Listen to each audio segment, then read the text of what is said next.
আসসালামু আলাইকুম। ইজি রান্নাঘরের পক্ষ থেকে সকলকে স্বাগতম। আজকে আমরা নিয়ে এসেছি একটি নতুন রেসিপি, পাকা আমের পুডিং।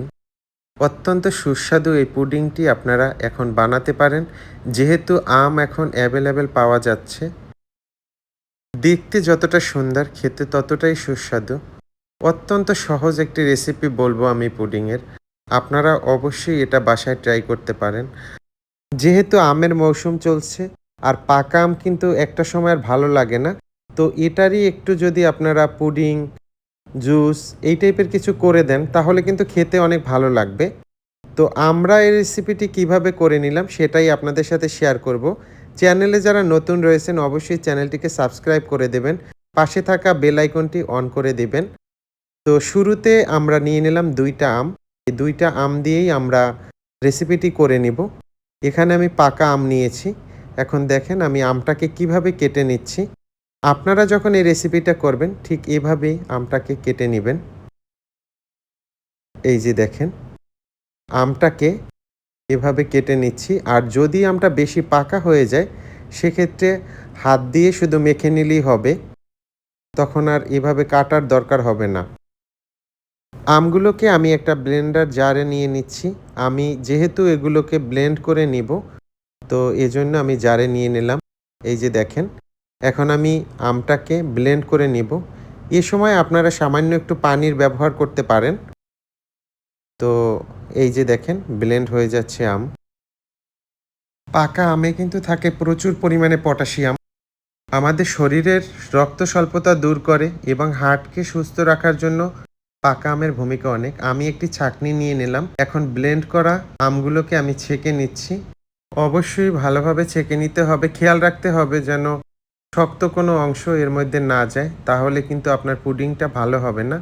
এই যে দেখেন আমি আমটাকে ছেঁকে নিচ্ছি।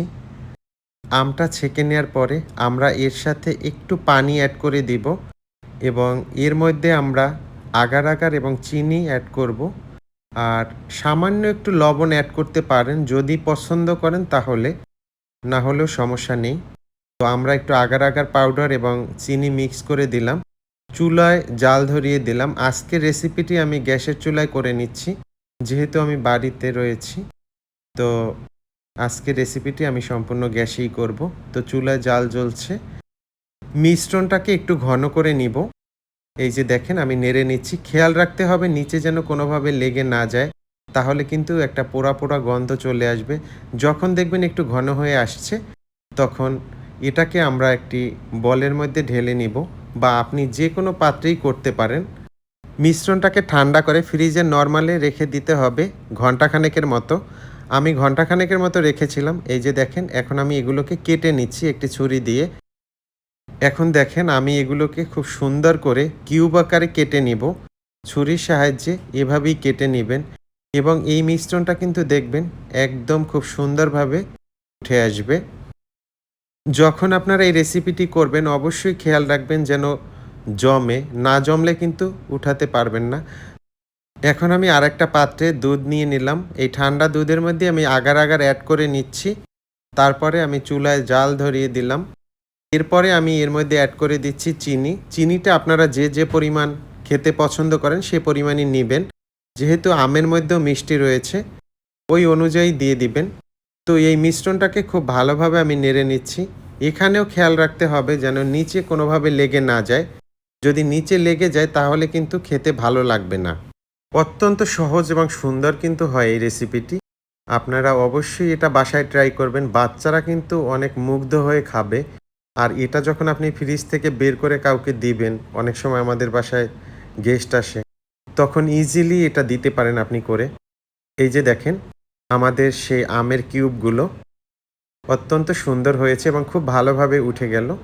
তো এর মধ্যে আমরা এখন অ্যাড করে দেব এই যে দুধের যে মিশ্রণটা আমি তৈরি করেছি সেটাকে সেম একই প্রসেসে এটাকেও আমি ঠান্ডা করে নিয়ে ফ্রিজের নরমালে রেখেছিলাম ২ ঘন্টা। ২ ঘন্টা পরে আমি নামিয়ে নিয়েছি। এই যে দেখেন তৈরি হয়ে গেল আমাদের আমের পুডিং, পাকা আমের পুডিং। এটা যদি আপনারা চান কাঁচা আম দিয়েও করতে পারেন। একটু টক থাকবে, মিষ্টি থাকবে, খেতে ভালো লাগে। এখন পুডিংটাকে আমি একটি প্লেটে নিয়ে নেব। এই যে দেখেন কত সুন্দরভাবে উঠে গেল। এখন এটাকে আমি একটু কেটে নিচ্ছি। এখন এটাকে কেটে আপনি আপনার মতো করে পরিবেশন করতে পারেন। চাইলে কেকের মতো করে কাটতে পারেন। আমরা যে পিজ্জা কাটি সেভাবে কাটতে পারেন, কিউব করে কাটতে পারেন। এটা আপনার উপর নির্ভর করবে আপনি কিভাবে সার্ভ করবেন। অত্যন্ত সুস্বাদু হয়। অবশ্যই বাসায় ট্রাই করবেন। ধন্যবাদ জানাচ্ছি সকলকে যারা ভিডিওটি দেখেন, ভিডিওতে লাইক দেন, কমেন্টস করেন, শেয়ার করেন।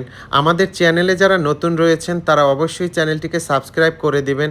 পাশে থাকা বেল আইকনটি অন করে রাখবেন। আমাদের যেকোনো ভিডিও নোটিফিকেশন আপনার কাছে পৌঁছে যাবে সবার আগে। ভালো থাকবেন, সুস্থ থাকবেন। আপনাদের সুস্থতা সবসময় আমরা কামনা করি। আল্লাহ হাফেজ।